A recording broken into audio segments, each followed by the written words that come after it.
What's up, everybody? Hello and welcome to the CNFT News. Monday edition. Monday edition. Garfield might not like it, but we do. That's right. And today we have a couple members of the Wolves of Rome team. We're going to be chatting with them very shortly. We've also got a few. Ancient fantasy fusion. Yeah, it's going to be pretty cool. We got a few drops to talk about after that. We got some projects to watch. But as usual, Monday episode's a little bit shorter. I like to try and keep that going.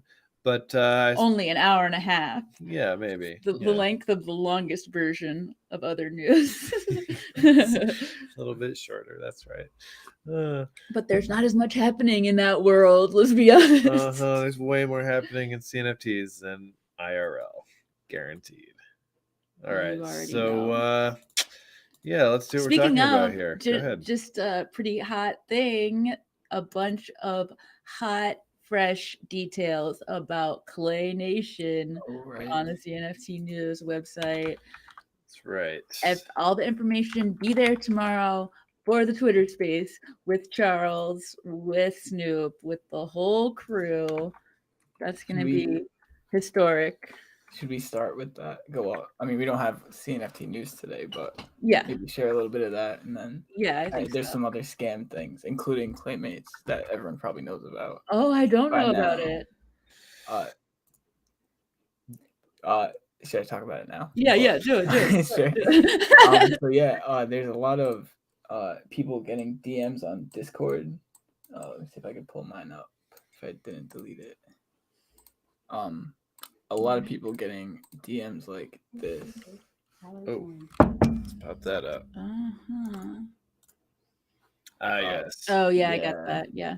Telling people that they have early access to the Claymates drop. But you can see that this is not the Claymates website. It's claymatesmint.com/mint. So kind of whatever. But this will not give you an NFT that will just take your money probably. So. Yeah. I can't see how. I mean, because what are they gonna do? Give you like they're not gonna give you a knockoff Clay. What if that's what the plan was? That'd be a lot more interesting. That would be interesting. It looks pretty good. We hired a guy that looks like Snoop Dogg, and a guy looks like Charles. And at least you get entertainment and scam. Yeah, version instead true. of just scammed. I can share one other scam thing while we're talking about this. This one's pretty important, I think. I think a lot of people are using Trezors. There was so it wasn't, from what I saw, it wasn't Trezor that got what's the word? Hacked. Fish? Yeah, I guess hacked. But a bunch of users' email addresses got put online. There's a word for that. I can't think of it right now. Phoned.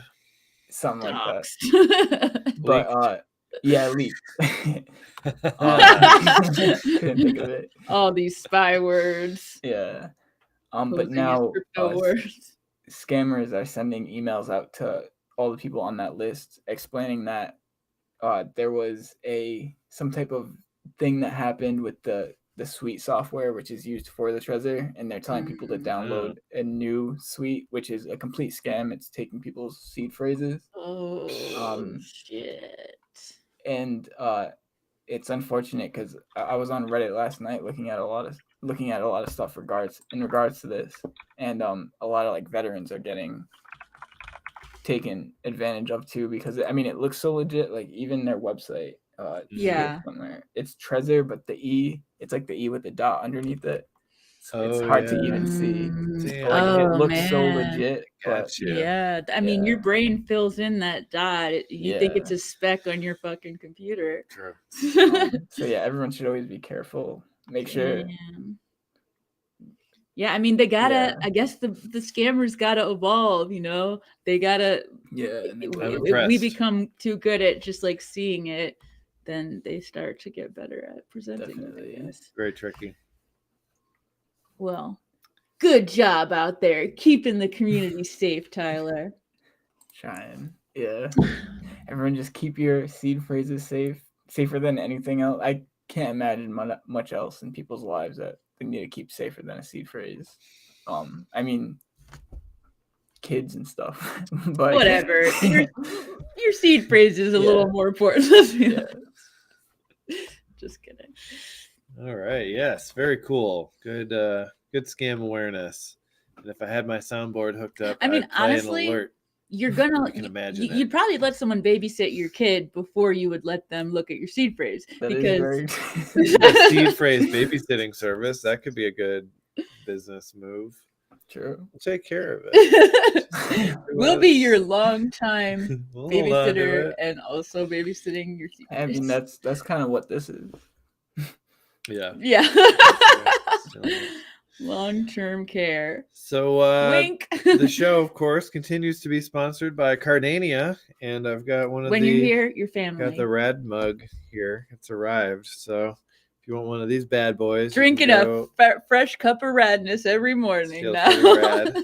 Not quite as voluminous as the CNFT this is roomy. You know, we can't all be CNFT news. But it's pretty good. And if you want it, check out Cardania_2021 on Twitch. If you go to Marbles, you need to have a cup to drink out of it with. That's right. I need to get another one because one won't be enough. That's I don't think. And other news, Cardania News, they sent out the prismatic lands. Prismatic lands have been distributed, and we got ours. And was it the best? Maybe the least rare prismatic land that there could be. I don't know. You know, that kind of makes it the most rare, maybe. I don't think it's quite that good either. It's just not rare enough. Okay, look, it's prismatic, and that's never going to change. I'm going to show you guys what we're working with here. Prismatic means quality. It doesn't matter. There it is. None. Power level 1. Wow. Dude, okay, that is awesome. That's an awesome one, right? I mean, it sucks with the power level, but that's awesome. Got alien ruins. It's like it's like a Fallout prismatic land. It's like everything. It's just the shittiest part of it. That's pretty funny though. I wonder what that they look so sick. Yeah, that's pretty nice. But, you know, I got other terraforms. I don't need my prismatic land to be the main thing. It's just an extra thing for the resume. Exactly. Yeah, prismatic. So, Cardania, of course, always an interesting project to follow, and always much appreciated that they're supporting the news. For sure. Yeah. Ready for that album drop. Yeah, that album drop's coming. We just sent in our song for the final. Yeah, and let me tell everyone that song is like the greatest thing I think I've ever heard. Like, definitely the greatest thing in the CNFT space. Might be the greatest thing ever. It does capture Marbles well. If you've been there, you'll relate to it. It's like a trip. I don't know how to explain it. Yeah. Just like everything we tend to do. Exactly. It's absolutely insane. Hopefully getting slightly better every time. It's only technically could be considered a song, I think. Yeah. It's got music. It's more like could it be called a ballad? It's kind of like it sort of reminds me of like a journey. Weird Al, Dr. Demento, some sort of well, I can't wait to play it for y'all. Song. Yeah. Once the captain gives it the stamp of approval. There is singing in parts of it. Yeah, there's singing, there's rapping, there's talking, there's funny voices. There's story, you know? Oh, yeah. Certainly. Okay.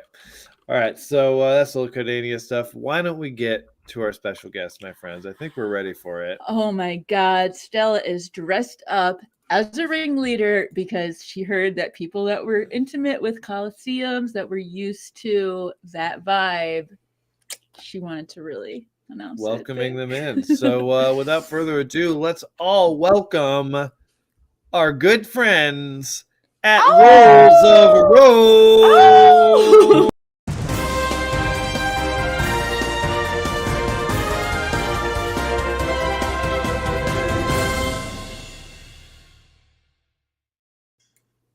Hey everyone. Hey guys. Hi guys, how you doing? Right. Thank you for the beautiful intro. Here with you. Yeah. Likewise. Yeah, thank you for bringing us onto the show. We've been watching and enjoying for a while, and trying to be patient and waiting for the right time to reach out. But it's been fun. We've been jumping onto a few shows, and this is one I really wanted to do. Mainly because I get to see faces, which is exactly sometimes a little bit easier for me than Twitter Spaces, where yes, definitely feel that social cues, extra dimension unlocked. It helps. Feel that. I mean, you do get used to Twitter Spaces, but it's never quite as easy. Yeah. I mean, we were in Big Joe's space, one of Big Joe's spaces. Yeah. And I joined at about 4 a.m. my time because they're in the US, and I did the show and I did the presentation. I hung out with them for an extra hour afterwards, and then my work started. Like, I think it was about 7:30. I was like, all right, I get ready for work. Oh god. I went to work. I checked at about 2 p.m. my time. Now, bear in mind, I started at 4 a.m. At 2 p.m. the space was still running, and they were still talking. Our name was still in the space, like rooms of rows. Like, and I was like, oh man, I felt bad. I had to join in my lunch break and be like, hey guys, just popping in, making sure you guys are all right. That's crazy. Do y'all need any water? Can I get you anything? He usually goes all night, right? Like straight into the morning. They crazy, man. They're crazy, Yeah, and it's the same people. It's not like it's not like they tap out and other people take over. It's the same. I know, yeah. They just sit and chit Getting chat slightly more forever. delirious as time goes on. Yeah. I mean, what's the longest Twitter space that you can like actually do? I wonder. Could it be multiple days long? Could it just go? Shit, yeah, I Could we think so. just I'm sleep pretty with sure- it still kind of running? I'm pretty sure Big Joe's right up there with like whatever the record is. I've got to be. Yeah. Oh my god. Because who else has that longevity in the Twitter Who else would Spaces? want to do that? He's crazy in a great way. He knows that he can just smoke the whole time, and Yeah. that's gonna get you through whatever comes. But then you meet a guy like Kyle, and you thought all the Twitter Spaces were crazy, but he joins all the Twitter Spaces. So what's more crazy? Yeah, true. I'm like permanently in the Twitter Spaces. Yep. It's cool. It's like while you work, it's like a podcast. Only you can speak Yeah. back. I love Yeah. it. It is. Yeah, it's really cool. Interactive podcast. Yeah, that's really what it is, huh? True, Interactive true. podcast. So Cool. you guys are a small slice of the Wolf of Rome team, Wolves of Rome team. And y'all are spread throughout. Yeah, the it's a world. big team going on. We got like 10 people over there. That's awesome. Yeah, I think we got it's more. it's closer to like 25 No now. way. But yeah, Whoa, that's if we're looking great. at like permanent team, you're looking at probably about 15 odd people that are like fully on. I think maybe more now, right? Steven, you can correct me, but I'm gonna ballpark it because it's much safer. About if I just 25. ballpark it. Exactly. Yeah, It's okay. about the 25. Yeah, Wow. it's a big team, and a lot of different things happening at the same time, so that we can stay on track. But yeah, it's an exciting project. So we Well, yeah. Can we hear any exclusive details that we might get today? About what might be happening. Well, We Kyle's have- master we of would leaks. take it. You ever watch the Marvel movies where they interview the cast like afterwards, and then there's always like everyone's trying to shut up the Spider-Man kid because he always let Yep. like. Because he's That's- honest and sweet. Oh well, I'm not honest and swear. I'm honest and I can't keep a secret. So when I'm excited, there's like a going joke in our Discord because we've got a workable alpha, so people can play the game. That's great. And we like to take games with the community as well. So we challenge them, and we like just it's nice because we enter a voice channel together. We chat, and they know now that if they get me in a game, it's like 10 minutes of my attention. I'm gonna talk, and I'm gonna like let go of secrets. And so my game, when I create a game in like a room in the game, it fills like instantly because people just join it, and then they go, "So, Announcements what have are you guys been coming. up to?" If How we is the dig meeting into going? him enough. Yeah. That's good. So you guys have been play testing. You guys have been. That's really cool. It's all happening. So Wait, I have to ask something.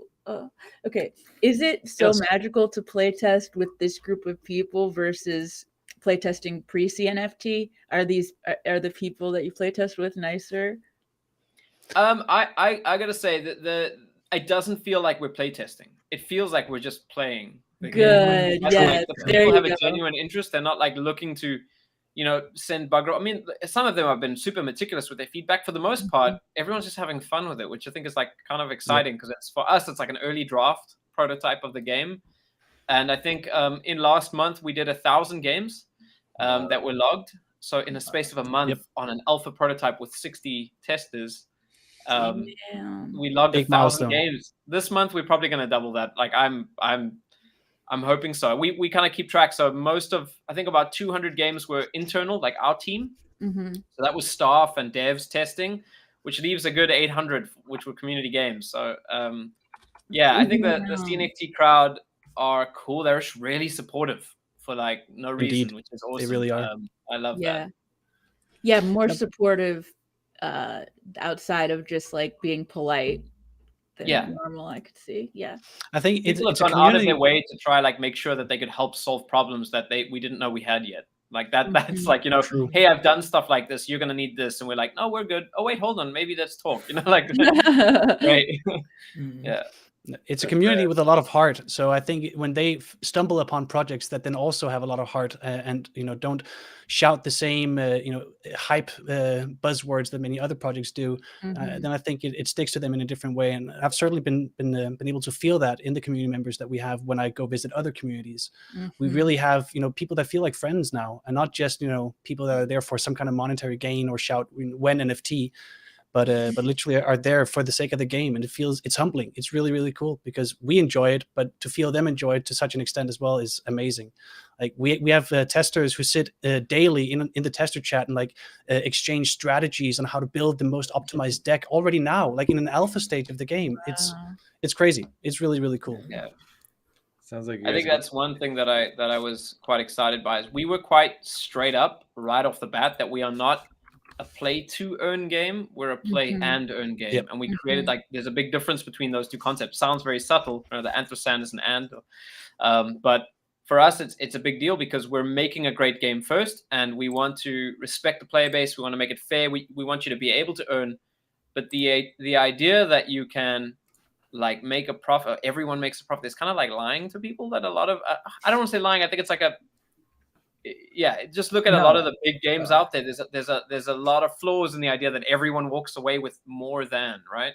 But a great game where you own your assets and you have the freedom to do what you want with them, sovereign ownership, you can sell, buy, give, do whatever, beats out normal gaming. It's sustainable, and you know that's something exciting. And that didn't scare anyone away. We weren't promising riches. We were saying, hey guys, you might sell your NFTs, you might make a good amount there, but we're hoping that your motivation for playing this is because it's going to be a really fun game, not because you can make money. And you know, everyone was kind of switched on by that, which was really cool, and no one was shying away because of that fact. So that was quite like exciting. That was right early on when we first started, and I think that was a good indicator. We were like, we made the right choice.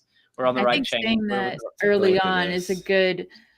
I don't know. It's like if you say that in the beginning, then you're gonna have people that you want to have with you more. Versus if you said it later, and people might not take it so happily. You know, it's like it's good that y'all did it. Then I think that makes a lot of sense.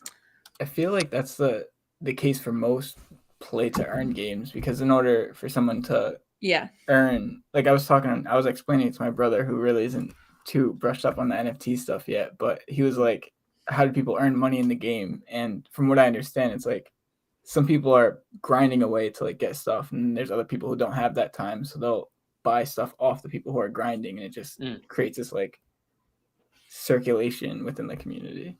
From what I think that's and that's the best way to put it. I think the difference is though, we don't have an minted in-game reward currency, right? We don't have like a coin that you need to grind specifically. You can play this game from zero. You can win the in-game currency, which is not minted. It's not a coin on the blockchain. It's just in-game rewards. You can play games. You can earn this thing. You can buy packs, and you can mint cards. But in a lot of these games, you have an actual minted currency, right? It's on the blockchain, and based on what the buying pressure of that currency, how it changes, it can create these huge barrier to entry for new players, because just one of those coins becomes so valuable that you can barely afford it, right? And then you just want to try a game, and you have to borrow cards or do all kinds of strange things. So for us, we decided to keep it pure CNFT as far as the game goes. What you have is your cards, and you can sell your cards, and you can buy cards from other players. You can earn card packs through gameplay. And we, not that I want to get into the business side of it, but we actually made it so integral to like our identity as a game company that we earn when the players earn. So we're purely our main like angle is commission, right? So our players earn, then we earn. If our players don't, we don't, right? And that was super important because traditional games are selling content to players, so players have to try spend as little money as possible to get as much fun as possible, and the creator of the game is trying to make as much money for as little content, right? So they're like, it's at odds completely. Yeah, they're against each other. If you've ever played like any of these games where there's like a pay to win factor, people are always moaning about the devs. They're always saying, card games are a great example of that, because in order to keep people buying content, the next edition is always slightly better than the previous one, right? Power creep. They just so that you feel like you're losing your competitive edge if you're not buying the next thing. And so we decided we just didn't want to. We wanted to have a long-term, game that was in it for the long haul, and something that Cardano could be proud of and shout about and brag to other chains about and do cool things like that. So we decided we weren't going to do that. We were going to build it into how we operate. So yeah, that's smart. That's kind of, and all those things have been well received, which I think is a great sign. All things that we were worried, what if we're not doing what everyone else is doing, right? And then people don't vibe with it. But actually, everyone's been really cool, so I like it. Awesome, you're paving your own way. Yeah, and doing what everyone thinks is cool at the same time. Thank you. Well, how did it all begin? How did it all begin that you came to CNFTs? Was the game already in progress? How did that happen? Steven was actually on this project before me, so I'm going to let him tell about the origin stories of Wolves of Rome. So the lore itself, the world itself, was initially created by our lore writer Akira, who's also he's the big lore man, the big thinker, the visionary of the actual world building, and he came up with this whole story of basically how our ancient world was, a different magical version of the one we live in today, and Rome was run by wolves, built on that old mythology of, I think it was Romulus and Remus or something like that they were named. But yeah, so he built this whole ancient world where Rome was run by wolves, and the humans of Rome were actually kind of the slaves of these wolf overlords or wolfmen overlords. And Egypt was run by lich kings and deathmongers. Then we have Carthaginian vampires, and so all these different ancient civilizations were then represented in the story by a mythological creature that was also typically connected to that ancient civilization. Cool. And he had the story laying around for I think 3 or 4 years. The whole world, basically the framework built up, and then him and his brother and a couple of their friends, they went together to be we need to make a game. And I was lucky to be at the right time at the right place, or at the right place at the right time, and met them. And kind of was invited onto the journey with them, and we started making this game. And it just, first of all, it made sense to create it as a card game. The format just really fit the world itself.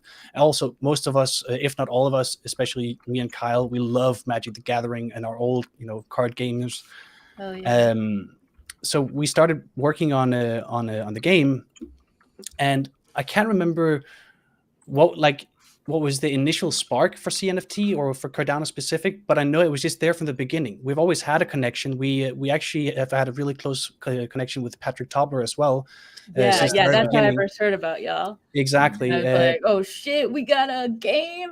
This is the only game I've seen that's I really want to play.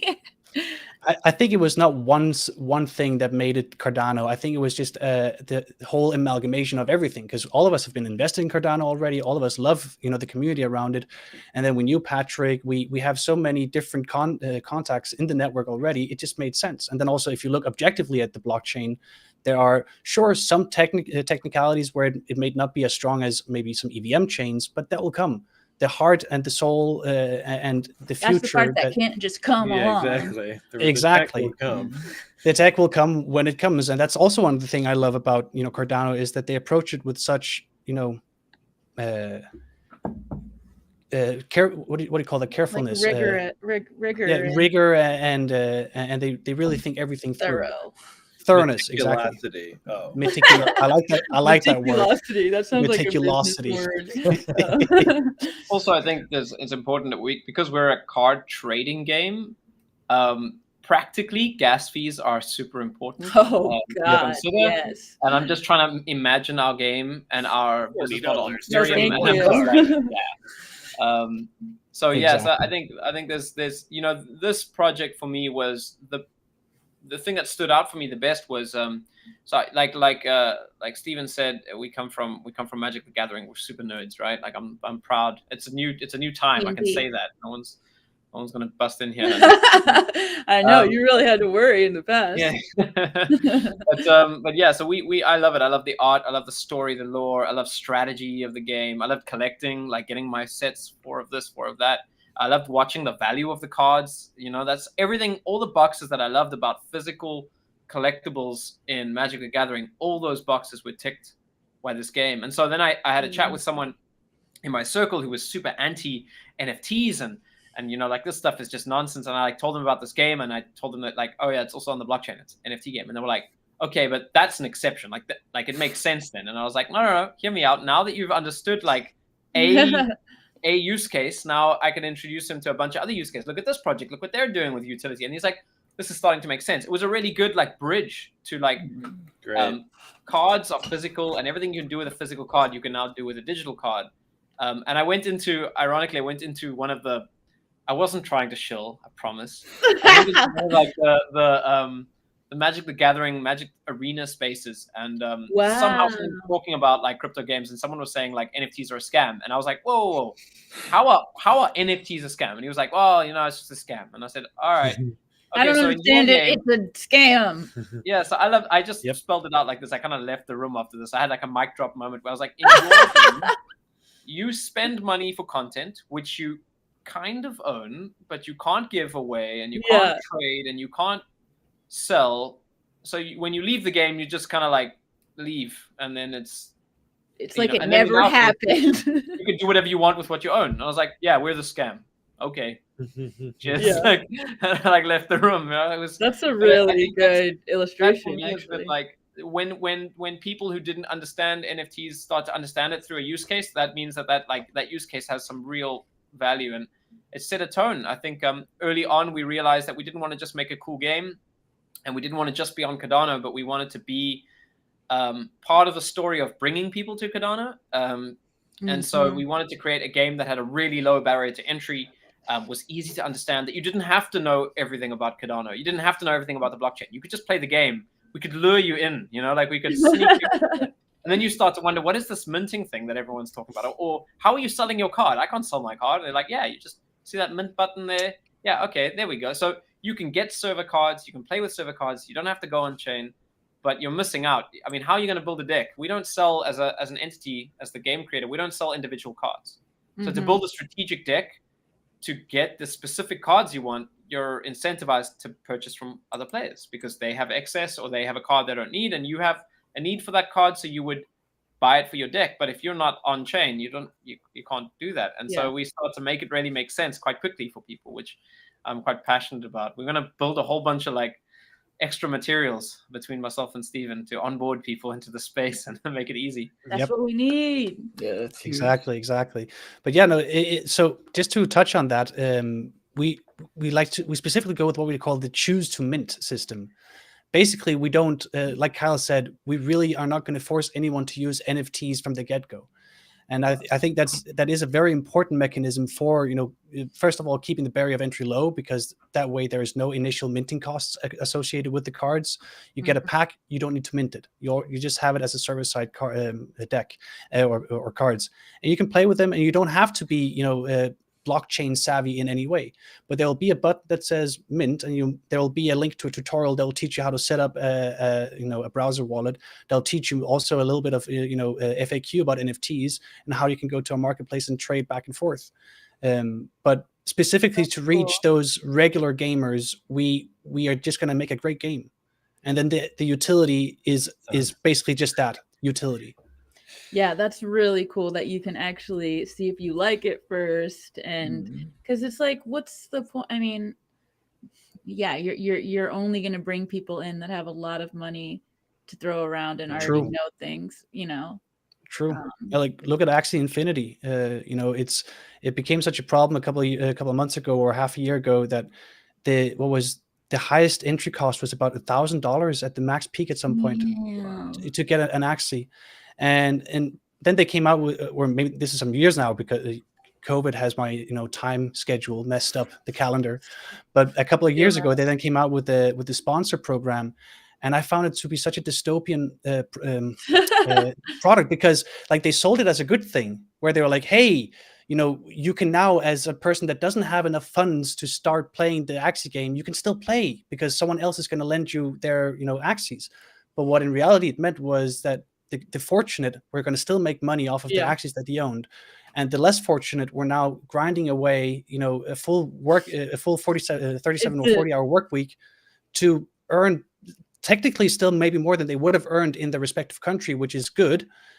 But if they'd have been given the same access to the game and the same accessibility that the more fortunate had, because they just simply had more money, they would have. I think the playing field would have been totally leveled. I think this is really interesting and a very different way to do it, and I love it. I never even considered that it could be done this way, because that's just not what people are doing out there. But it makes sense that that's not what they're doing, because they're terrible. We had the same moment. What we're doing is so much simpler, and we drew. Look, I actually look at the Axie thing. I'm like, it was a great learning experience, right? Like we dissected every game, and we sat there. And we have this guy on our team, Sunny, who's like a math genius / developer guy, and he like everything I came up with, these mind map, these like, he would be like, yeah, that's not going to work because of that. And in 2 years, and what if people do this? And we were just like, okay, maybe we should just have NFT cards. And we were like, yeah. So we've spent 3 months trying to build a system, and this is where we started, and we're just come back to straight up NFT cards, right? And, and I think the whole game, the most integral part of the game becomes game balance, right? You can't have broken cards. You can't have cards that are too powerful. And but we've got a system for that, which is quite cool with balance and testing and mint locking. So it's weird how it just got simpler and simpler and started to make sense the simpler it got. So looking at the way when it keeps telling you the same thing throughout the journey, it's like, okay, it's clicking, the gears are does it fit? Okay, next. So looking at this card here, this is one of the beautiful. Here. Oh my god! That's what it looked like. The Benjamin's Club egg should have had. That card was illustrated, and the artwork was done by an artist named Nick Delagaris, who's also done our playboard and all the dragons in the game. He's incredible. Amazing. It's beautiful work. And the actual card in the game will be animated, so all the cards are animated and moving. Currently, for the alpha prototype, we're keeping them static because we're just trying to get a stable gameplay experience. So we're not putting all the bells and whistles on. But yeah, this is a beautiful. I love all the dragons. I'm a sucker for dragons, to be honest. Well, let me ask you this. So we were talking about game balance, and here we have some seemingly baked in properties here, because it's in the actual image here. It's 6, what is this? Attack, defense, mana. That's right. Yeah. So, as game balance is figured out, will there be a chance of changing these values in the future for certain cards? So yes and no. What we really don't want to do, and so this is an example of a card that we have up as one of the cards we have in our alpha prototype. By the time we get to launch of the edition that this card is in, this card might be different based on game data. This is quite a simple card, no extra abilities, 5 for a 6/5, right? It's a pretty good deal as far as cards go, but it's inside of our range, our curve of powers over expense for the game. What we do have is we don't want to be changing the details of a card after mint. I think the idea of someone minting something, it's like, I bought that and then you changed it. It kind of sucks, right? It feels like you've robbed me of some value, and we want to avoid that at all costs. I think the player base would understand if something needed to happen, and would probably poll it and use it governance to make that decision. Yeah. But what we've currently got is with the prototype already, that's being used to test out initial game balance data. We're looking to release an edition of cards, so like first edition, and then collect gameplay data over 2 weeks, find out what is overpowered, buffed, or nerfed. At that point, no one can mint yet. Everyone's just got their cards. And then there's a balance lock, and then anyone can go ahead and mint after that point. So with balance lock, there'll be an update. It'll say these cards have been nerfed. This is what they've changed to. These cards have been buffed. This is what they've changed to. You can now go ahead and mint. So it's kind of like an opportunity for us to change things before they become part of part of the blockchain and something there and not change. So after, measure 3 times, cut once when it comes to game balance, because the last thing you want is a totally broken card. Luckily, in card games, there's always another way to balance cards, which is introducing a card that opposes that card. So if you play Magic the Gathering and you have an artifact deck and the whole deck is artifacts and it's killing everybody, then they just create a card that destroys all artifacts, and then you kind of the meta changes and you're like, okay, so that isn't like an easy walkover. This person can't win every time anymore. Yeah. No. Well, we're getting towards the end of the segment. Let's pop up that game. Yes, let's show it. I'm about to be beaten on live stream. We're gonna have us a game here, guys. Is this the one? Yes, it is. It is indeed. I just went ahead and changed the background. Okay. So looks like we already have a launcher, which updates every Thursday. We push out weekly updates. So we work very intensely. Our devs are active every day, pushing out also hot fixes if there's something that's broken after a specific update. So this will basically just update automatically whenever there is anything. But let's launch it up and listen to our beautiful soundtrack and intro video.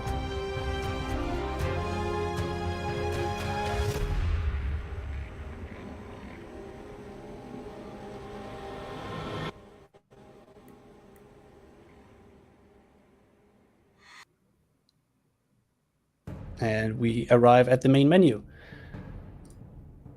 I'll give you guys a chance just to hear a little bit of the beautiful background music we have composed by our LA-based composer from Mirai Music. But I will also go ahead and, like we spoke about before, just relaunch the screen sharing because most of the viewers will get an echo from your voice. But there we go. And that. All right. Awesome. That intro. Royal Blacksmith. Okay, so we're gonna have to get competitive now. This is probably the first time. I just want you to know, we're asking for leaks. This is the first time we're showing the game on a live stream. Yep. Also, at the end of our little gameplay, I'm gonna put a little bit of a little teaser leak down for something that's coming up in the next 2 weeks from announcements. But I'm gonna use that as like a secret distracting to make people forget that I lost the game. Sounds good. Yeah, like quick, like that's what you need. Smoke and mirrors. Like, don't look there. I've got a surprise. Razzle. Here you go. Yeah, I'm just giving you guys a little scroll through of all the cards we have so far implemented in the game. Yeah, I'm looking. These are gold cards, all the Roman cards. If he changes commander, you get to see like a whole different grouping of cards. All these silver ones are neutral cards, meaning they're not aligned to a specific empire. Is this available for beta testing now? Yes, it is. Yeah. Where you just come into our Discord, our Discord, and you go into a specific channel. What's it called? Alpha sign up test something. Yeah. Alpha test sign. Yeah, alpha test sign up. And then you react with an emoji in there, and then our Discord manager will reach out to you and get you onboarded. It's free 99, costs nothing. All we want from you is a smile and that you hopefully enjoy the game and some feedback, please. Great. Nice. But yeah, it's totally open for anyone who's interested. And we would also like to mention that I'm very proud of this fact because I think it also shows a different heart that you don't see in other projects. So sorry for bringing this up out of the blue, but everything that you see right now in the game has also been funded by ourselves out of pocket. Like we haven't had an NFT drop. I think I like when people share that sort of thing. I think that's a good thing. Because sorry, I think we should talk about that. That's good. I think a big part of it for us was. And there's nothing, like, I just want to say there's nothing wrong with running an NFT drop to start your project off. Like, not everyone has the bank, like, I get it totally. But when you're developing a game, it's a little different. The runway is long and the expenses are usually higher than you anticipate. And when you run a drop for a game, you're kind of putting all the risk on the person buying the NFTs and not on your own, So for us, we wanted to at least get to the point where we can mitigate some of that risk. You can just create a normal room, dude. But yeah, we can create a scenario where we can. What is it? 1, 2, 3. Oh, I didn't. I just created a normal room. Oh, so I said no password. Let me refresh it a little bit. see if it's still there. Yeah, it still has a password for some reason. Okay, I'll create a new one. Oh, it went away. We wanted to make sure that we kind of put our money where our mouth is with a little bit. And all right, let's click ready. I'm ready to roll. Okay. Here we go. Cool. We're in. Oh my god. Obliterate looks legit. The cool thing here is I get to see his cards on the stream. Stop. So I have Damn. Well, I don't have enough mana to play anything, so I'll pass already.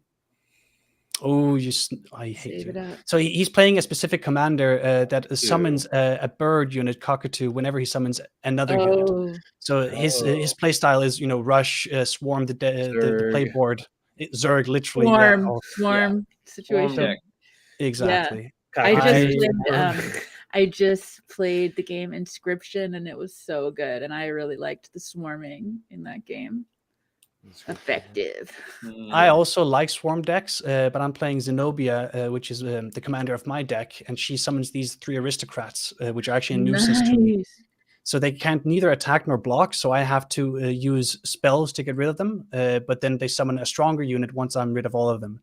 So like our commanders are kind of what gives each deck the identity and how would you want to build your certain strategies and synergies to then give you your win condition. Oh, so you're dealing 1 unit to your rabbit spirit so you can buff something. Sneaky man. Oh, you're gonna get I don't like you anymore. Did you ever? Yeah, I should have actually played a unit. I was too fast there. Yeah, you should have. Yeah. Yeah, you should have. Showcasing. Yeah, right? that's the idea.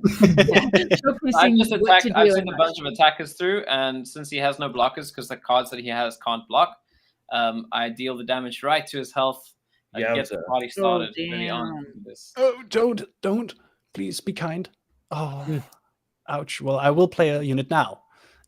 Albeit a bit too late. There you go, Palmyra. That's actually one of the. That's the 3 units she'll summon once she gets rid of, or once Zenobia gets rid of these 3 aristocrats. Then she'll replace them. I'm going to see a lot of that card in this deck. So this is one way I can get rid of my aristocrats. I love this chain. Myself. It's made by me. Oh, guy up there. Right. Out of it. All right. Cool. He's got rid of 1. Okay. Fair enough.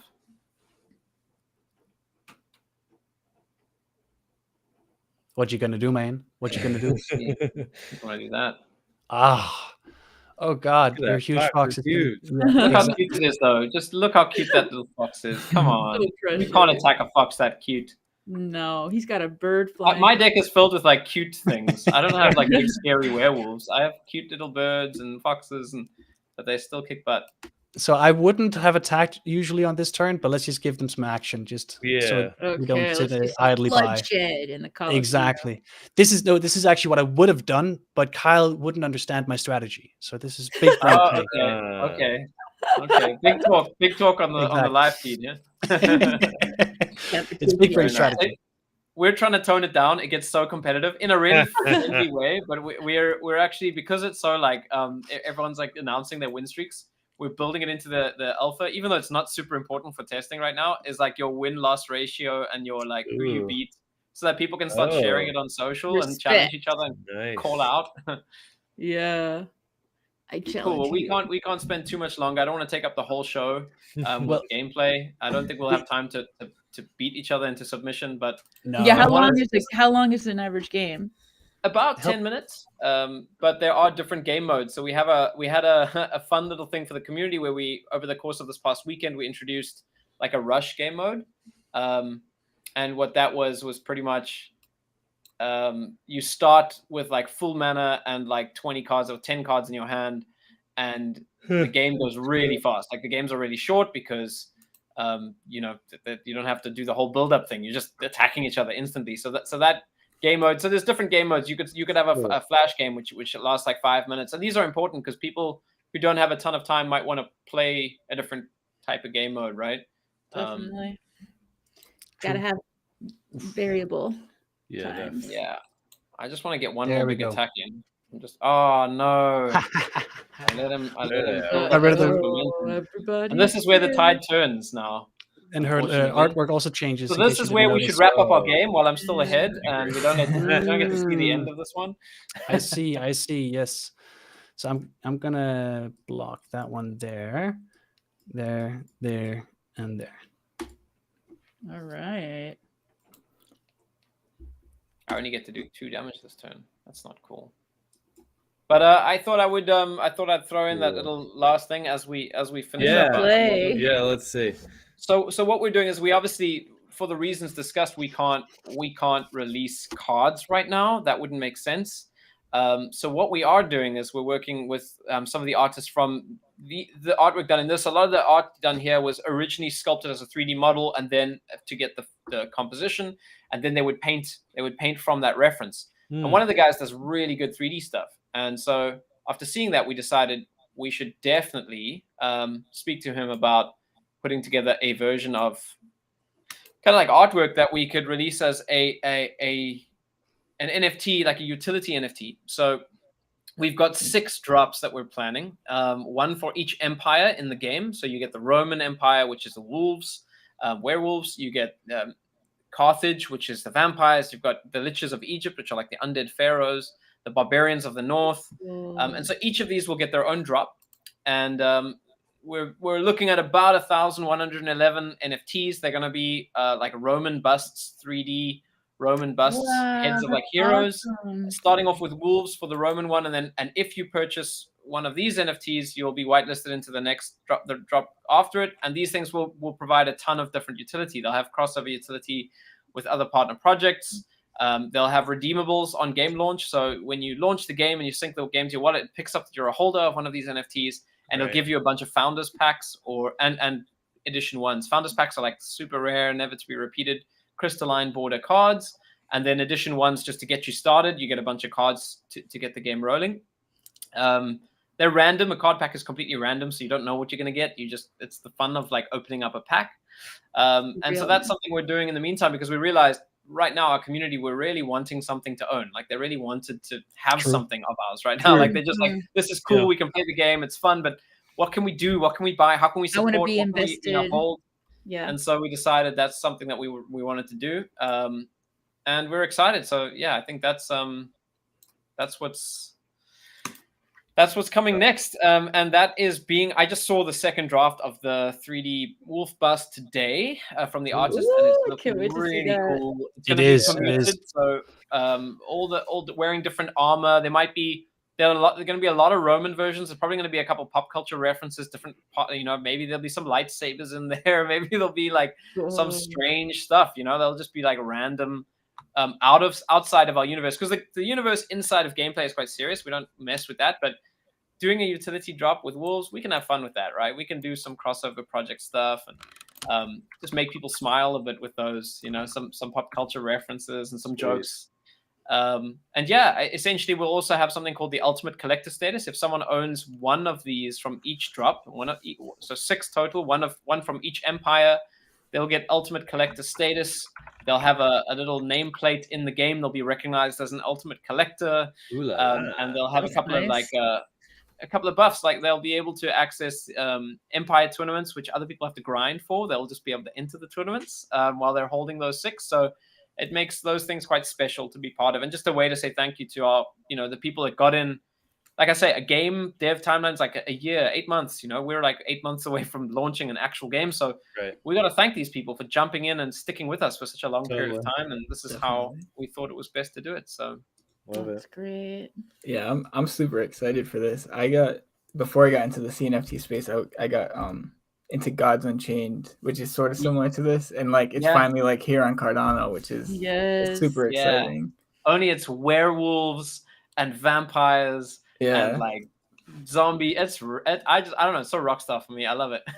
This looks so exciting and more accessible too than Gods Unchained, at least for me. Yeah, I'm really glad y'all have that intention and you're actually like incorporating it in every way into what you're doing. We see you. We'll be watching heavily now too. Yeah, no joke. Mm-hmm. All right, I'm going to concede this game because you see, I like to concede before I lose publicly. That's my goal. Right. I would have won anyways.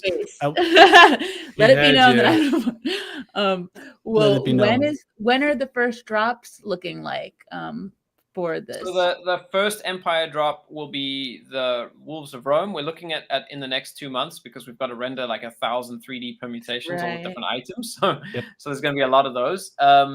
So that'll be the first one, and then we're looking to try space each drop 2.5 months after the first. So over the 6 drops, it keeps a nice busy timeline over the course of the development for the project. So it'll be drop after drop, 2 to 3 months apart. As we go through the 6 different empires. That's just the NFT drops. That's such an afterthought, to the game dev. We just realized that we weren't playing ball with NFTs, and we had to do something. And we're not going to just do something half-heartedly. So we've been, reaching out and seeing where we can cross over. We're talking to the guys from. I can't really say. We're talking to our friends. Hornies, Ada Ninjas, NFT Maker. We're just talking to our partners and our friends and seeing what fun stuff we can do to cross over to the different communities. No confirmed items there, but I'm pretty sure that stuff's going to happen. So, just that's kind of like what we're looking at. The cards themselves will come out on launch of game. I think we might do. We've got quite a cool little plan for just helping out stake pools as well. This was put forward by one of our advisors, which I think is really cool. People sometimes forget how integral stake pools are, especially small stake pools to Cardano and decentralization and the block. And so we're going to try to make a system that if you're, once again, this is like, I'm leaking crazy leaks right now. Like this, none of this is confirmed, but we have every intention of creating a system where essentially we would be doing redeemable cards in game or currency to purchase cards in game for people who are staking to pools that are less than a certain percentage. So we don't have to stake with us. They can stake with anyone, but we can pick up that data and see if they are staking for that period. They can redeem.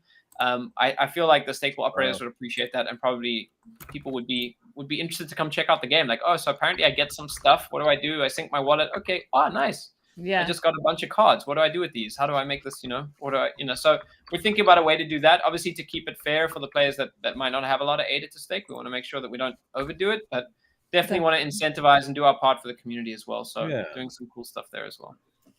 That's really nice. Definitely. You see, are they going to stop letting me come on live shows? No, we like it. No. We need more the next time it's going to be like someone very corporate with and me with like duct tape over my mouth, like to stop me from saying stuff. No. I just think I need an app, and you have like an electrical collar, and I can sit down here. That would be good, and you could do that while you're playing the game too, and True. And then that'd be cheating. Yeah, no, we love your energy, Kyle. Like seriously, he can take any project and just run with it. It's he brings a whole different energy and inspiration to the team. I agree. I think that if you brought some corporate people, I would put duct tape on their mouth. Yeah, exactly. Right. Nice. Exactly. Because it's just going to be bullshit anyway. Yeah. So let me hear the good stuff. Well, y'all are awesome. I'm glad to be making friends with you, and I can't wait to come play the game. Yeah, honestly. Especially now that I know, it's just really awesome to know that I can actually just get right in and play. Yeah, so we'll be looking out for you on Discord, and we'll welcome you in and teach you how to play. We realized we've been really silly. We've been manually teaching everyone, which has been a fun way to meet everybody. But we could have just made a video to teach them how to play. Well, we're probably going to do that because you learned a lot. Now you make the video. Yeah. Exactly. Thanks so much, guys. This has been really cool to be on the show with you and to show you the game. You are the first people to see it live. I guess the fact that it's a video show does help. It's hard to that's true. It would be hard to do narrate the moves to people.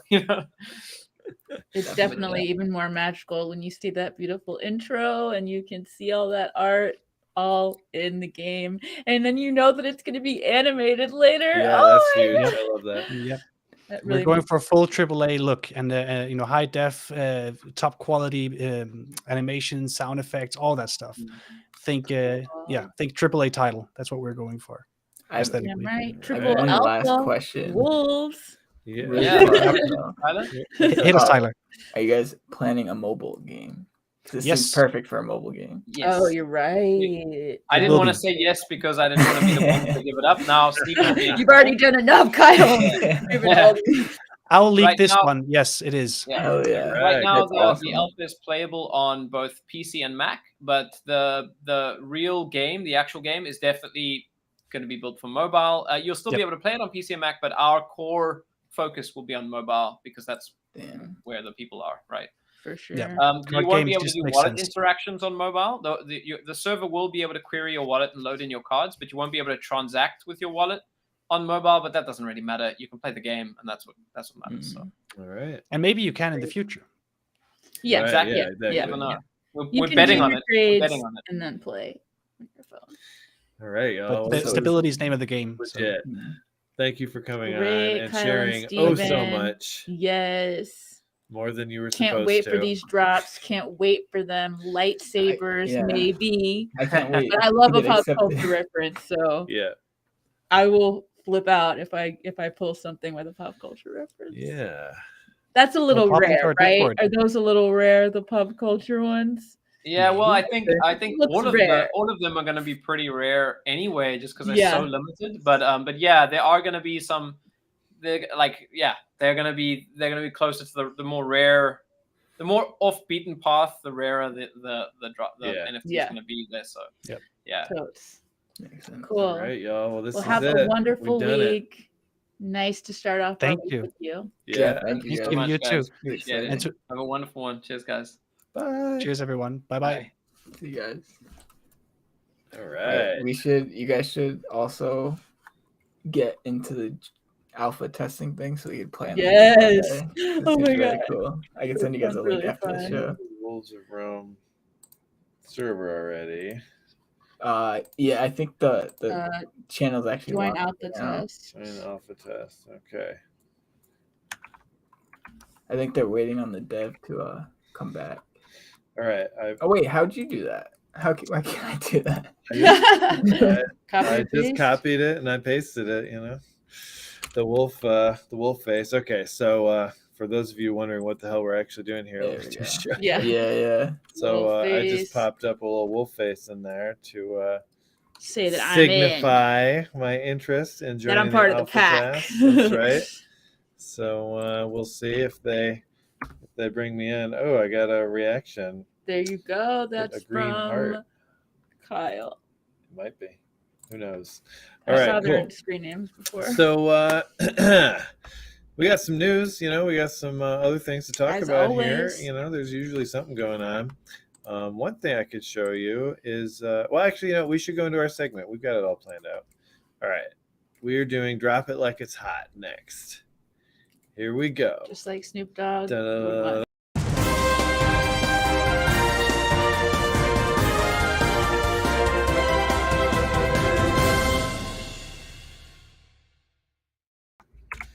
Okay, we're talking Future Fest once again. I left a So- bot on Oh shit! I left a bot on JPEG store and it sold for 50 this morning. I'm not happy. Oh, I was trying to do it the other day when I needed ADA and I forgot to take it down. Ooh, somebody's happy. Yeah. Yeah, that's true. So the Future Fest public mint will be an open mint beginning April 4th. Today. That's today at 7 p.m. wow. an hour UTC, ago. which already started. Yeah. Okay, it's happening. 70 ADA for a buy. Oh yeah, if I press mint now, yeah, here it is. Does it show how many have minted so far? I could check. Based on this, well, it says there's 7,515 available, but that there are even more than that here. So maybe our numbers aren't quite as accurate as they are sometimes. They're close. But what do you get? Well, obviously you'll get some cosmetics. Okay, you're gonna get some fancy stuff to customize your future Pimp bot your during their bot. show. You're also gonna get a ticket to Cascade Metaverse Show and 2 other events this year. And deluxe holders, that's the expensive. Whoa, where are those things? They will get 3 exclusive airdrop NFTs with utility. The first one is a Cascade CNFT pet. Wow. Yo, that's 5 awesome. rarities. Another music collab. It's the good Charlotte of EDM. Yeah. We should also mention too, I like mentioning this when we talk about Future Fest, is the more, not to be showing them, but like if you hold like two different future bots, you can combine those traits into one bot for the show. Yes, and they're just cosmetic traits. They're not full set pieces. Yeah, so like these two, you could take those glasses off the purple one and put them on so we'd have double glasses. Yeah, or whatever, stuff like that. Legit. Or I wonder if you can also take the color of the bot. I think so. I think every part of the trait, any part of it, is cool. If for in the game, cut it off and put it on your other bot. I don't think it changes the NFT.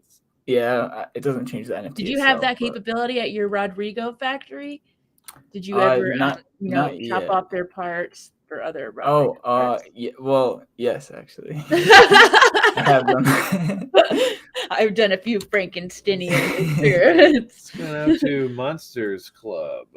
Oh, hell yeah. Monstars Club.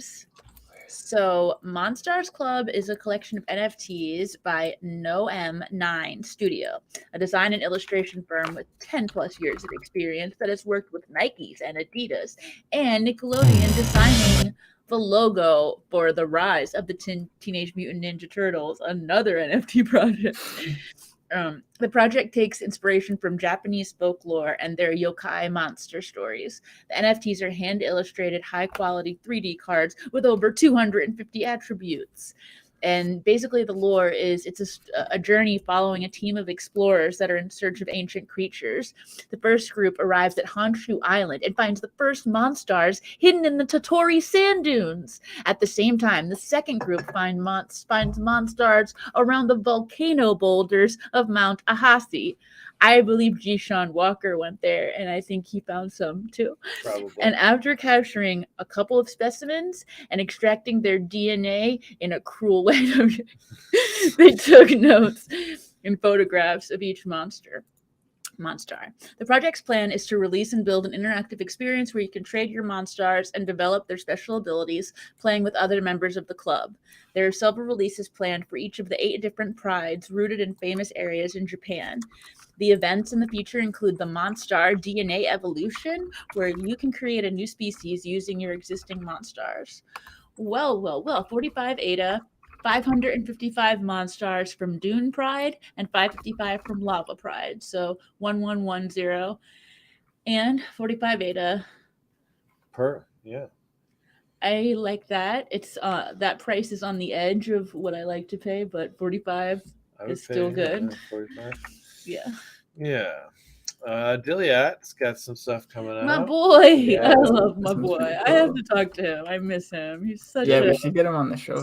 He's such a joy. Like I just feel so happy when he's, talking. He's very good energy. Definitely. Tyler, you wanna? Yep. Yeah, so these are the De La Vitos collection by Diliat.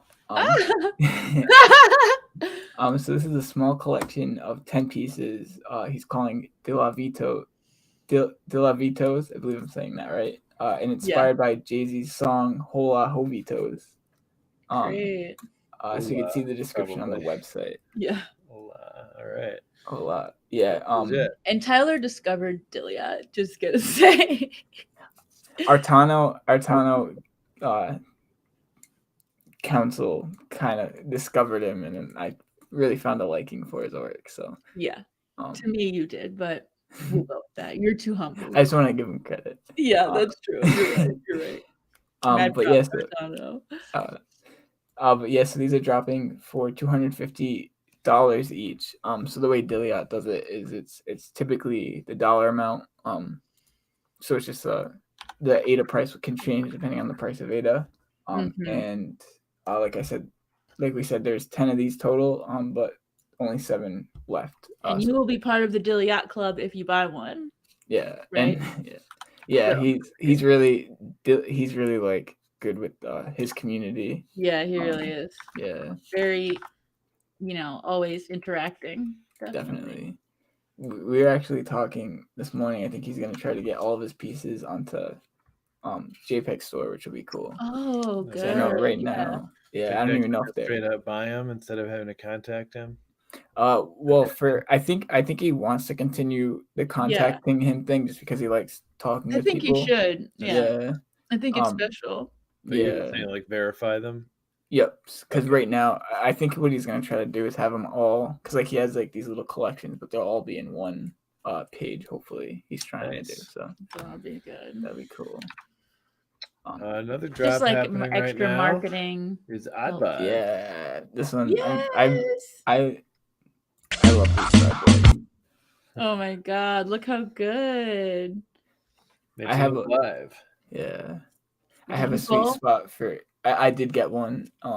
The way these work though is you get everyone gets the same token from minting now, and then on a certain day, everyone's gonna get airdropped their actual token. So you technically get 2 tokens, I believe. I don't think the NFT updates. I think they said that they airdrop you another. But the cool thing about this project is if you could scroll up, I think it may be in the banner.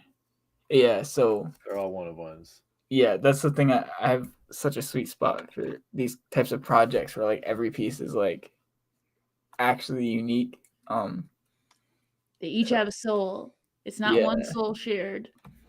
You have no idea what you might get a cloud. Yep. It's so cute. It's our little thing. Collectible lemon. This is ours. We're ready for this to turn into something amazing. Yeah. I have a feeling it's gonna meet your expectations. Like, I don't think it could fail to.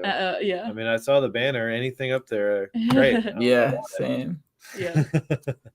Ada bitch. I want that one. Ada bitch. Which one's that? He's got a shirt on that says Ada bitch in a rock. Okay, so that's a little Oddbot action. So those are our drops that we're talking about. I feel like we're forgetting some. There must be some. Well, there's another drop happening on the 10th. I don't know if you guys have heard about it. Yeah, true. It's called Baked Nation. Also, did you know that the rest of the plots will be dropping on the right around the 10th as well, right? They're all dropping the same day. The Sonic Village and the Underworld. Yeah. That's gonna be sick. So for those of you who are interested in this Claymates thing, I wrote an article on posted it to our CNFTnews.com, and I'm posting the link here. This is an article to it's the thing that I kind of summarize a lot of the details that were shared in yesterday's ClayMA, which is their AMA, but with Clay kind of thing. Juicy with Clay. So a lot of specific details about when the drop is, how many there are, how it's going to work, pre-registration details. There's a lot going on here. But if you hold a Clay Nation or a Good Charlotte, then you have a reserved Sonic Village and Underworld that's minting thing. Sick. How do people is there a special way to get the Snoop Dogg one, or is that luck? You have to register your interest, and registration will be available soon. And won't require any There are cent. 1,000 spots that are reserved for Clay Nation holders. So if you've got a Clay Nation in your wallet, each one of those will count as like a raffle ticket. So you have a wallet, and if you have like 50 of them, if you're one of those people, then you'll have 50 chances to get one of the 1,000 spots. But you could end up with 50 slots to mint. It's just random. And then I could still use my Good Charlotte to get, like, I could enter for the Baked Nation and still use my Good Charlotte to get my Underworld thing. Yeah, that's right. Awesome. Okay, that's cool. And there might be some other slots reserved for other holders. No, Snoop was not present at that one. He'll be here on Tuesday though. That's tomorrow. So get ready for it. What time is that gonna be at? It is going to be at 1800 UTC, Tuesday, April 5th. Hell yeah. It's going to be Lena hosting it with Snoop, Champ, and Charles. Wow. Lena is epic. They've also dropped their 3D clay models. This is kind of a fancy new thing. So I'm so proud everybody can go here and download their clay model. Wait, really? Use it now. What? Yeah. I had no idea. It dropped yesterday.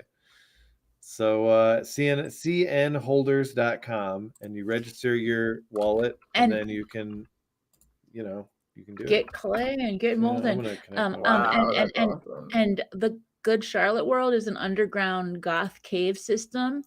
That's like the world, the metaverse world of the Good Charlotte. And then Sonic Nation is like the clay, and that's like a festival, like and an actual festival creator is the one helping plan it so that it looks really real. And then there's the Baked Nation, which is all clay and weed, desert and weed. There she is. How did you guys connect your wallet? I clicked connect and it did it. You just did not me. I hate this stat stuff. Brain is showing. Yes. What are you gonna do? Third she got that Cardano one. Yeah. So pretty cool stuff. And like I said, a lot feels more, like the blockchain of the future right now. It does. A lot more details in that article, and of course a lot more details coming tomorrow, I'm sure. So please tune in, because that's it's gonna be a lot of fun. Matea said, first time here. Nice vibes, guys. Congrats. Nice vibes from you too. Thank you. All right. Thanks for joining. Yeah. Keep coming back. Yeah. Valo was considering like and subscribe. Buying clay. Yeah. Maybe actually, should have picked that up. Yeah. For sure. Along with the like and subscribe, I'm pretty sure we have, 199 subscribers. Oh, baby. So Matea, if this is your first time, hit that subscribe. You might push us up to 200. Yeah. And you'll, and we will celebrate you for that. We'll know. Guess what? I wanted to tell y'all we're giving away 5 more Jesus 2 whitelist spots this Thursday. Hell yeah. Right. Nice. That's huge. Maybe that's coming up too. Is that next month? I actually just went to that to this every Sunday. They have the Sunday sermon for Jesus 2, and I went to it before our news meeting, and he said that it is definitely still going to be released in summer, but it's going to be later summer. He's like, okay. I've been pumping them out, but I had even more steam in the beginning, and so I'm trying to get it all He's got a lot to do. Yeah, he can take all the time he needs. Yeah. I know, that's what I said. I said, keep your sanity. Yeah. Don't worry about it that much. All right, well, let's go to projects to watch.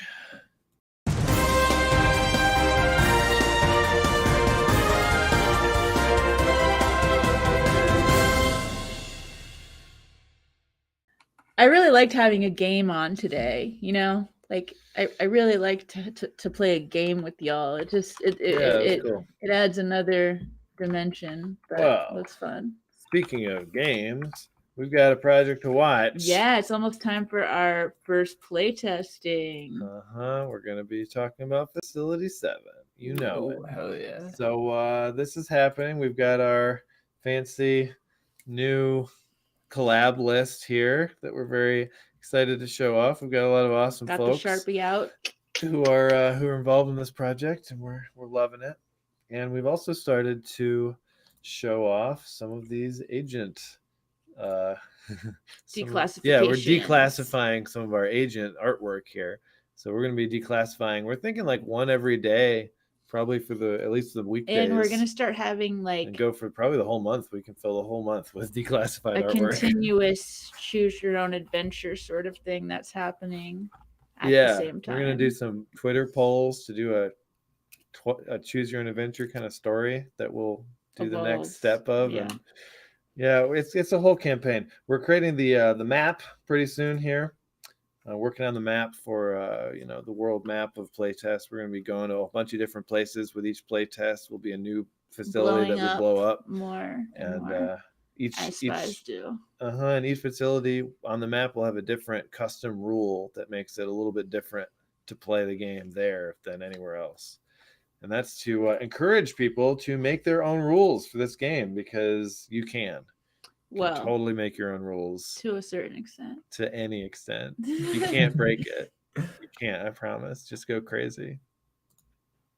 Little Facility 7. That is true. Yeah. So more fun stuff, more activities coming soon. We got a drop coming up, but we'll talk more about that in the future. For now, join the Discord, and we're going to be putting some cool coded messages for everyone to try and decode, and we'll be doing some games.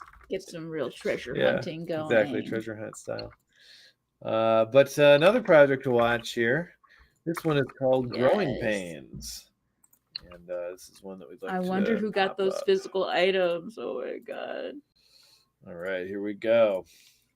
So here we are, Growing Pains. Now this is an NFT project that we've looked at before, right? Oh yeah. Yeah. They released a small part of their upcoming roadmap. There'll be a raffle held for Growing Pain holders. 50 winners will be chosen to create a completely custom pain. Wow. So you get to make your own. That's going to cool. be nice. That's awesome. It's interesting stuff. The Yummy Universe also released their light paper. It's like a white paper, but not as long. Yeah, Yummy released their light paper. They write that their aim is to create a full-scale ecosystem made up of various on-chain and off-chain components that incorporate a lot of different features around a play-to-earn game and their native token, Yummy. They're planning on using a play-first approach where fun is the center of the experience and crypto is used as a competitive tool to engage players further, as opposed to earn first, where the main allure comes from earning money. That's good. The light paper goes over the tokenomics of Yummy, and the coin will be used during gameplay, spending, and earning Yummy along with your in-game progression. Other uses for Yummy include staking, governance, and more as the ecosystem evolves. Narrows can be staked in the Village web app by locking them away for a period of time for a Yummy token reward at the end of the staking period. The amount of items you receive is proportional to the rarity of the item attributes of the NFT you staked. The game will be a card collection game with gameplay as a mix between Pokemon, Slay the Spire, and Hearthstone. You would customize your deck, battle against players, or take on PvE adventure mode and make your Yummy stronger. Then you can obtain new cards by purchasing them with Yummy. Packs will only be available for a limited time, and they can include a trainer card, elemental boosts, or a monster card. Cool. Wow, there's a lot of details if you want to read this white paper. Yeah, I didn't know they had that whole website. Yeah, the whole tokenomics thing's very interesting. And staking is something that, I don't know, are they the first to be implementing staking with rarity, with trait rarity, rewards and all that? I've not heard of anyone else doing that. I know a sneak peek. I think we could say this.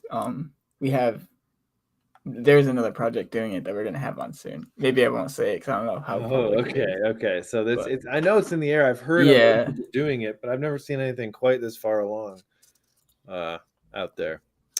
But, sometimes. Okay. So I did throw in two. I see that. Go ahead. Well, one is actually, maybe it could have been under drops, but I think it works under projects to watch too.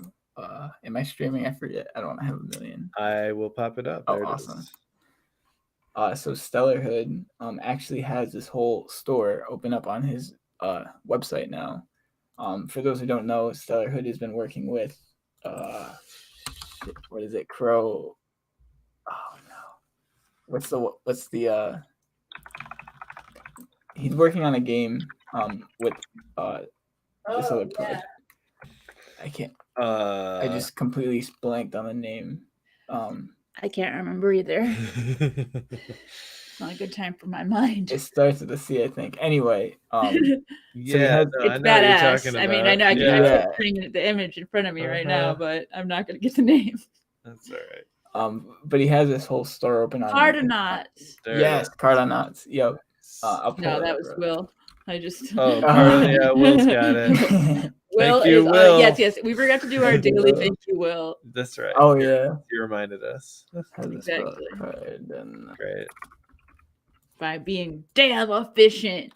All right, so I'm having trouble pulling it up open. But the cool thing is, so there are some more NFTs that you can buy on his website. So obviously, the Inner Circle and Outer Worlds NFTs are sold out, but now you can get the Starbase utility NFT as well as the Starhood Starbase module jump device.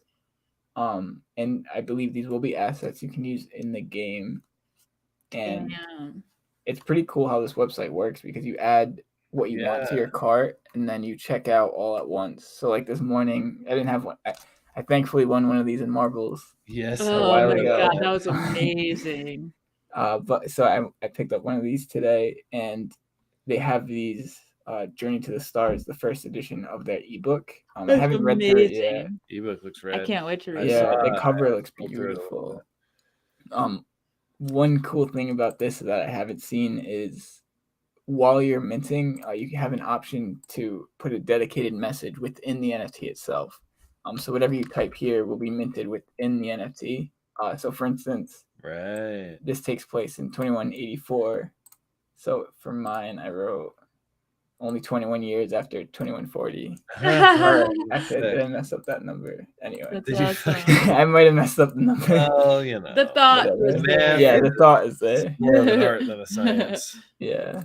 And maybe it was a metaphor. Maxime says, well, of course, Toast says Stellar Hood will use Cardania resources. That's awesome. Wow. That's you can already do jumps and go to see other systems. That's crazy. Not really sure how it all works, but very exciting. And you know, those Cardania resources are now on chain. That's what I should have talked about. I'm going to show you guys these. Can you get them on they're not on Living Lands yet, are they? Or... No, but the resources are minted, and I will show you the wallet because that's awesome. We're all talking about the same thing here. They're very pretty. So I guess any more for just to close it out quick, they do have a system 4K poster that you can mint for, and interactive version of it, so you could choose your system here if you want a system, and then mint it out. And the posters look. Here's one example. And then they have another interactive version that you can actually move around in. That's rad. Yeah, it's really cool. Musica system. So here we go. We got some Cardania resources here. They're all there. Everything's perfect. I haven't been sleeping. Oh, I like the prismatic dust. Can I just get one of those from you guys when you go? I just want one because that looks so cool. I know, they really do look amazing.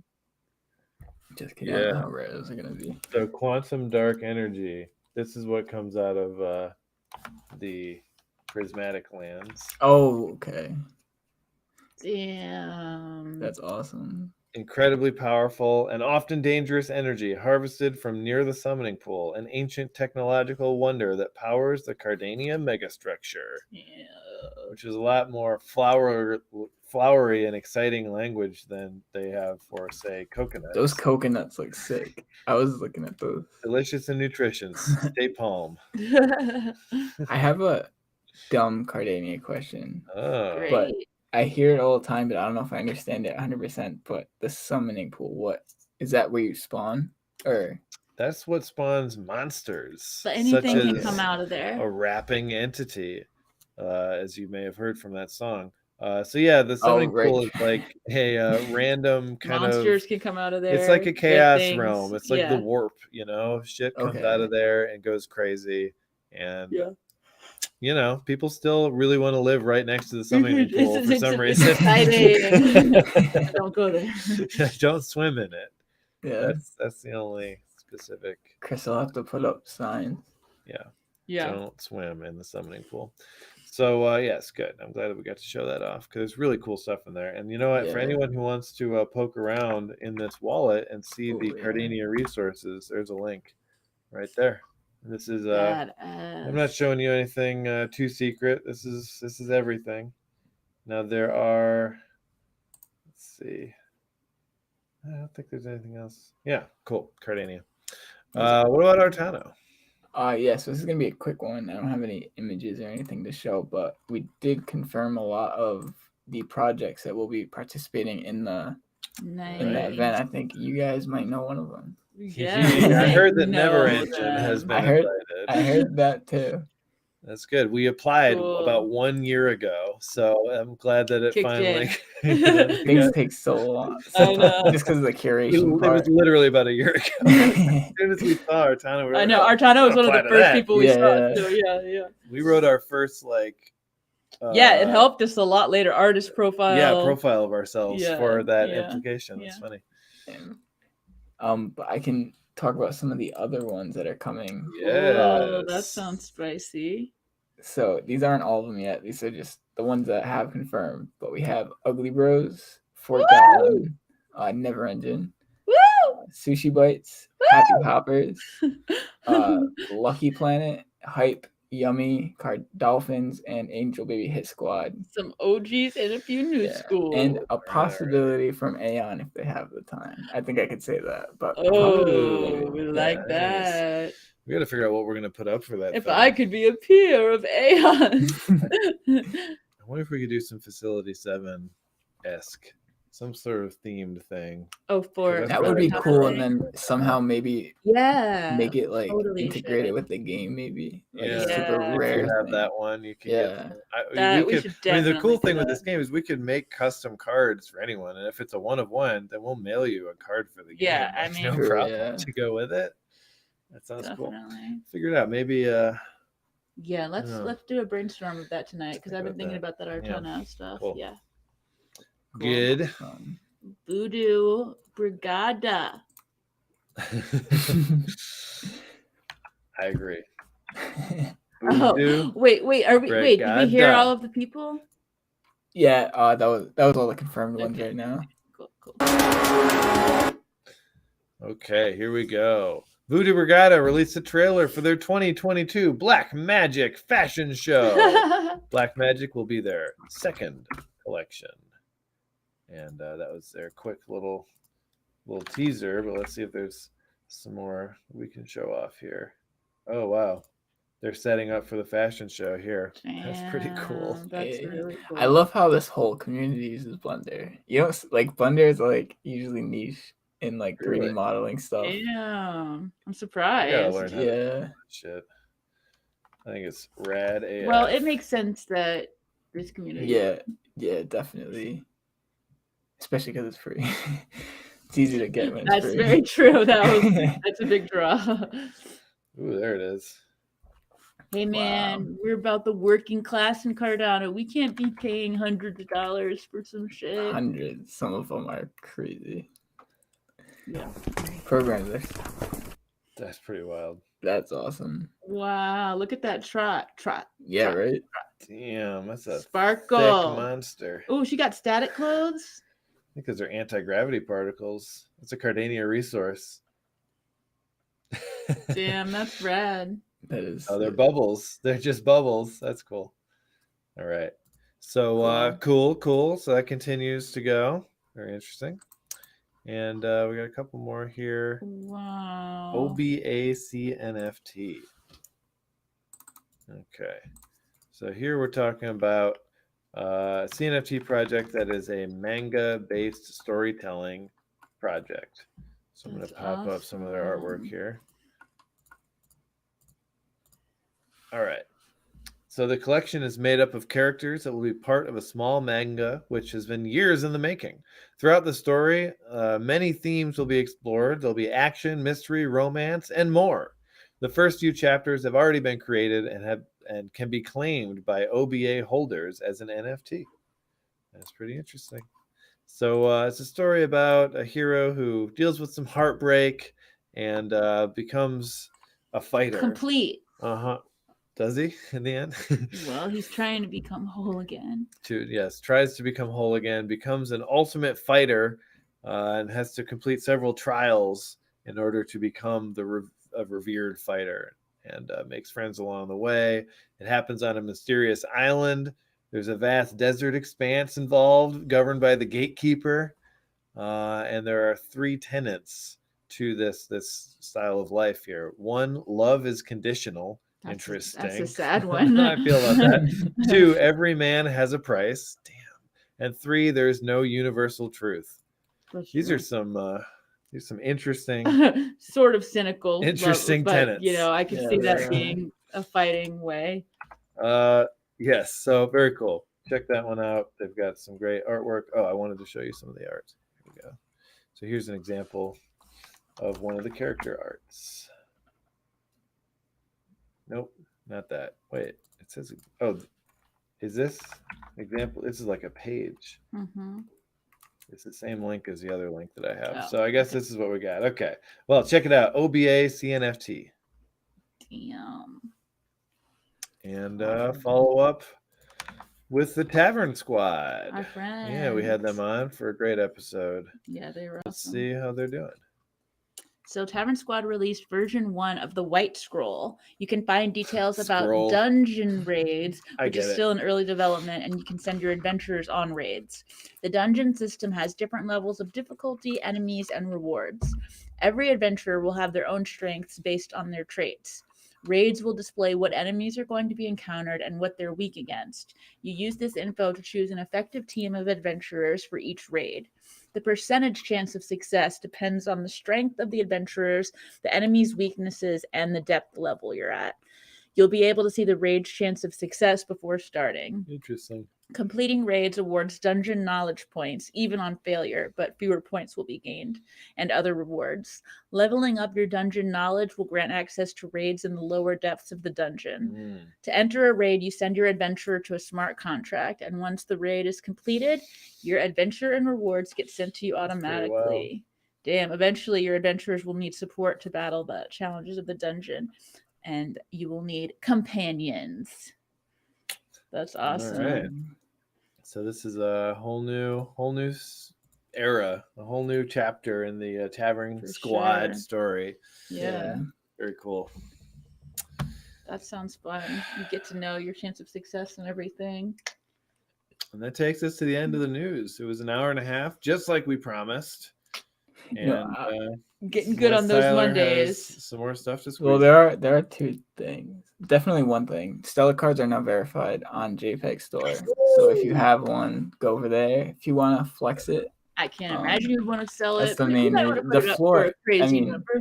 But that's what people are doing. I think the floor is like 2,000 ADA right now. Oh, look at that. Stellar cards. It also comes up with Stellar Hood. Hey, some of those early ones, they are in good company. Yeah, look at these. All right, let me show this page here. This is great. There we go. Oh wow, 3,000. Yeah. Yeah, that's number one, right? Number two. Oh, number two. Oh yeah, number 1 and 2. Yeah. As I recall, these were not purchased for nearly that much ADA, so that'd be a pretty good flip. But I could see it now. Look at that K-Fez. Yeah, I know. I regret not getting 10. I completely forgot about that auction when it was ending. I mean 12, not 10. Which one's 12? Oh, that's the original. So I wanted that so bad. Yeah, but you had to let somebody else win too if they were trying. So you did the right thing. Yeah. That one, it's coming up twice because I had to burn and remint. There's so I think that's why Playmates announced partnership. Yeah. Look at all the metadata. Oh my god, I didn't even see that. It's bad. Each of the inner thoughts is a different line. That's crazy. It shows the percentage too. I wonder. It's got 34 traits. Nice. Wow. It's a good one. Yeah, you want a lot of traits on your Stellar card. For sure. We should get this up on CNFT tools so it can somehow create a rarity thing automatically, and then we'll know. That will teach it to us. It's really funny. So Stellar cards, very cool. I guess we should show off the airdrop that will be going out shortly. Yeah. For those of you who are on Mr. Pistachio's Rolodex on our Patreon. There are 8 of you on Mr. Pistachio's Rolodex, which means $20 a month or above will get you, after 3 months, a news mug. A mug. With no extra cost. This will just show up at your house after 3 months. And you'll get an airdrop. And you'll get an airdrop every month. And we're planning new things for, monthly Patreon. Yeah, we've got ideas. Things that you're doing. Patreon airdrops. I want to show you this. We did a Mr. Pistachio's desktop. Partially inspired by our, threefold bold people. Very inspired. Desktop. I mean, yeah. I was very inspired by them. Okay, here we go. Let me show you this thing. Yeah, the VIP club. Y'all are getting this very fine item here. Here we go. Oh yeah, Pistachio rules. Even a really intimate letter from his wife. Right on the screen. Yes. That's not something Mr. Pistachio likes for us to share, but he doesn't know. Can't hurt him. He said that whatever we can do to get more people on this Patreon, we've raided his personal files, and we'll be distributing things that he would never want shared. And that seems fair. That's to how us. our relationship is. It seems fair. Yeah, definitely. So this was I just went up to his computer and took a quick a picture of it, and this is what there was. This was just a couple days ago, so very fresh. He's still on Windows 95. What can you What do you say? expect, though? Yeah, exactly. Exactly. There's some pretty risque stuff in those files, also. Yeah, I'm looking through. If you look in a little close, barely shelled. I mean, I don't want to image there. I don't know what that is. Raw pictures of cashews. I don't know.